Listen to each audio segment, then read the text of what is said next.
Halika na sa amin ay sumama ka. Ngiti at sayang aming ambag. Tara na't manood kay Lisa Vlog.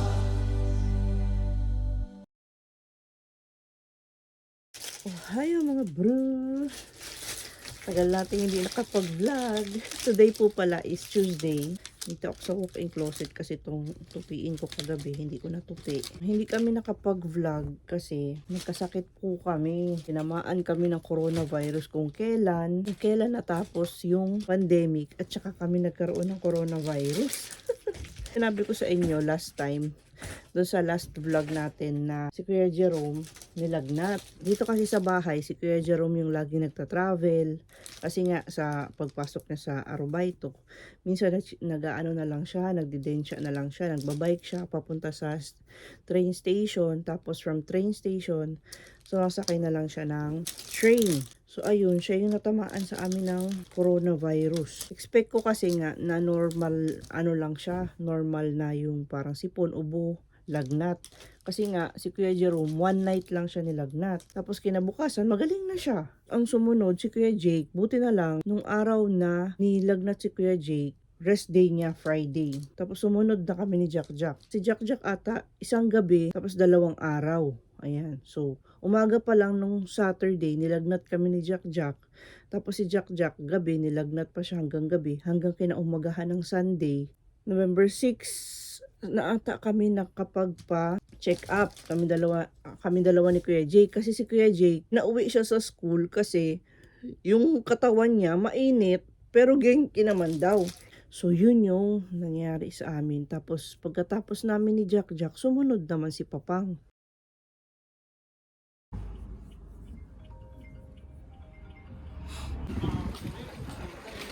Hello mga bro. Medyo not feeling okay tayo. Ay no. Corona. Corona. Gambatte, choto dake. Gambatte. Gambatte, gambatte, gambatte. Gambatte, gambatte. Choto dake. 頭も痛くないか。 Atama, ita ko nay. 軽く済むから。けど、はいお母さんの方ははいね、お支払いは治ってからで大丈夫なので、1週間後とか。Bahay na kami. Dito ako sa banyo kasi magbabattab. Tapos lalagyan siya ng Epsom salt. Anong araw ngayon? November 8 na eh. November 8 is Wednesday. Nagising ako kasi kumukulo yung tiyan ko. Parang tumutunog siya. Yung binigay pala na gamot, hindi talaga siya gamot sa coronavirus. Kasi yung coronavirus, wala talaga siyang gamot. Ang binigay lang sa akin dyan, yung para sa lagnat, ay yung para sa masakit na lalamunan. Ito yung sa lalamunan. Yan. Para siya, wala na ako isa kasi sakit lalamunan ko. Yan. Para siya yung candy na tumutunog. Yan. Tapos yung para sa lagnat naman, ito.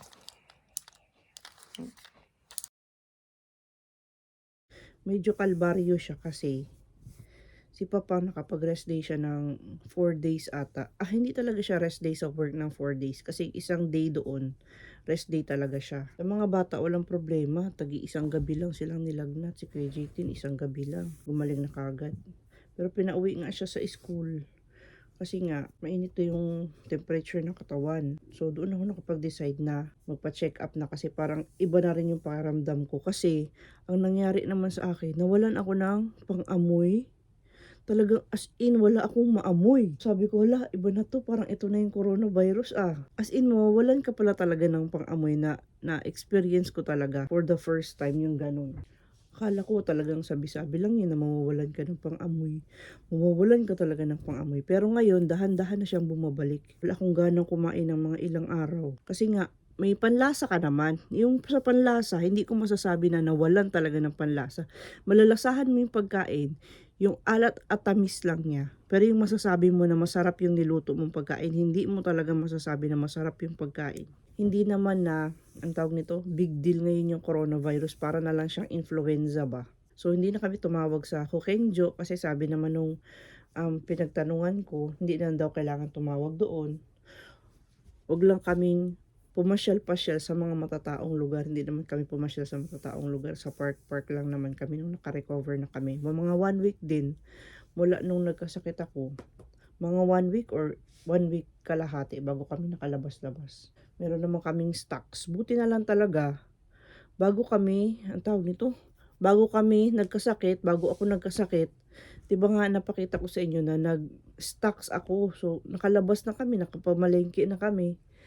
Good timing naman bago kami nagkasakit kasi nakabili-bili na kami ng mga stocks dito sa bahay, mga pagkain. Si Papang, bumalik na rin yung kanyang pang-amoy tsaka panlasa. Wala rin siyang ganang kumain ng mga ilang araw kasi nga wala din daw siyang maamoy. Pero yung sipon, tsaka medyo masakit pa yung yung lalamunan ko dito.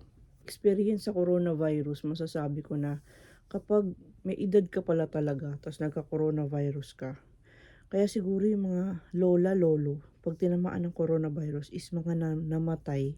Kasi pag meron kang coronavirus, parang nangihina talaga yung katawan mo. Yan, tapos wala kang gana kumain kasi nga wala kang maamoy, wala kang masyadong panlasa.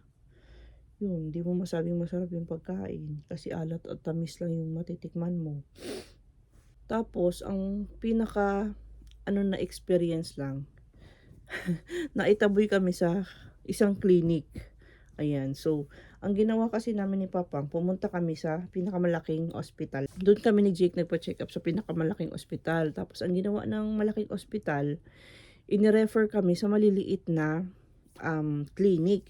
So, yung pinaka-first clinic na nirefer sa amin, naitaboy kami. So, kasi dapat pala ang gagawin mo, tatawag ka sa clinic, tapos sasabihin mo sa kanila na nilalagnat ka, yung may ubo-sipon ka din. So, ang ginawa namin sa first clinic, hindi na kasi kami tumawag kasi malapit lang. So, pumunta na kaagad kami doon ni Papang. Pagpunta namin doon, pagpasok namin doon, sinabi ko na nilalagnat ako. Or di kaya, tinawagan na rin siguro sila ng, anong tawag nito? Tinawagan na rin siguro sila ng malaking hospital. Pagdating pa lang doon, yung parang tinataboy na nila kami na labas kayo, huwag kayo pumasok dito, parang ginaganon kami. So, mali kasi yung ginawa rin namin, kasi nga protocol din nila na kapag meron ka palang meron ka palang lagnat, ubo-sipon, okay lang, papasok ka sa kanila. Pero pag meron kang lagnat, hindi ka pwedeng pumasok sa clinic, doon ka lang mag-aantay sa sasakyan. So parang yun na, itaboy kami sa first clinic na napuntahan namin. Tapos doon sa pangalawang clinic, so tumawag na kami ni Papang kasi baka maitaboy na naman kami. And wala nang ibang choice, 2 clinic lang yung pwede namin puntahan. Pumunta kami sa pangalawang clinic, tumawag kami sa kanila bago kami pumunta doon.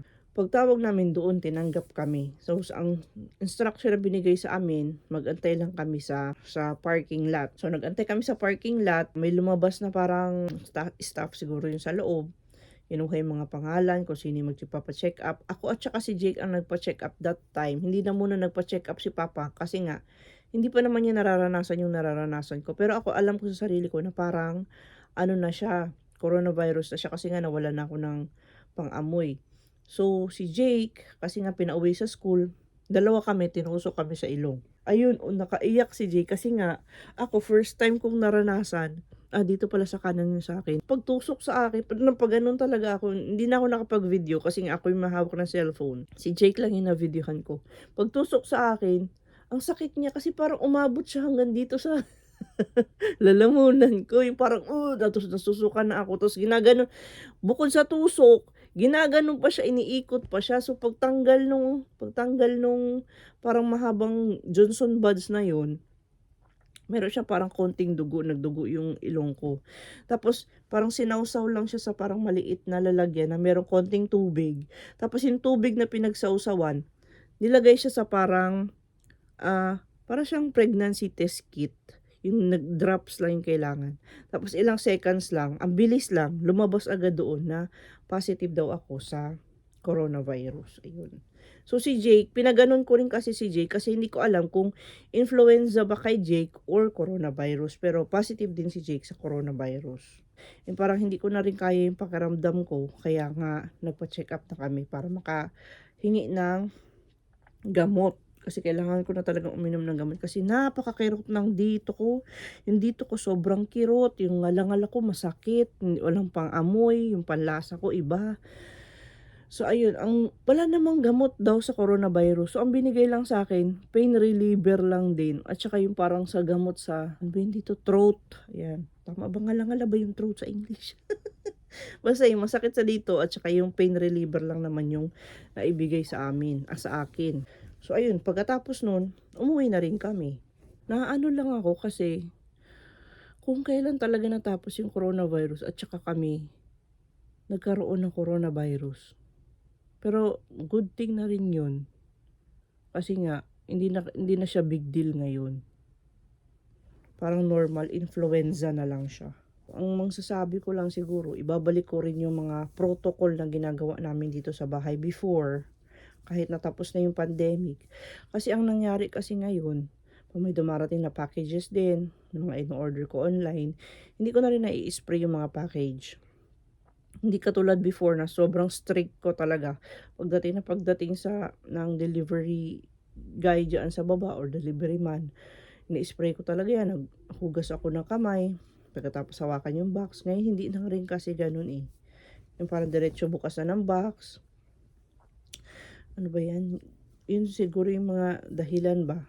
Tapos minsan, pag dumarating si Kuya Jerome, nakakalimutang maghugas ng kamay. Didiretso agad sa kusina, magbubukas ng rep, iinom ng tubig. Hindi katulad talaga before na strict talaga ako na pagdating ng bahay, hugas kamay or diretso ligo. Ngayon iba na. So parang ibabalik ko na yung pagiging stricto sa protocol kahit na wala ng pandemic. So yun yung update natin. And hindi ko alam kung kailan ko ma-upload itong vlog na ito. Pero, this week, Saturday, pupunta kami ng Nara para makalabas naman kami, makapasyal naman kami sa ibang lugar naman. Yung parang autumn adventure namin. Yun lang yung magiging autumn adventure namin this year. Kasi nga, hindi kami nakaalis-alis ng mga nakaraang araw para makapag-autumn adventure kasi may nagkasakit kami. So yun lang po yung ating vlog for today. Back to vlogging na naman tayo. Yan. So maraming salamat po sa panonood at sa pagtambay today sa vlog namin. Kung sakali nagustuhan mo lang ako, yung pamilya ko, yung channel namin, yung mga ina-upload ko dito sa YouTube, please like, comment, and subscribe. Ang dami ko na namang sinabi. Yung bell po pala dyan, pakiclick para kung sakaling may bago kaming upload, meron kayong notification from YouTube. So, ayun lang. Maraming salamat po sa panonood. Always remember, whatever you are, be a good one. Bye-bye for now and see you again on our next one. Bye! Sa next vlog po ulit.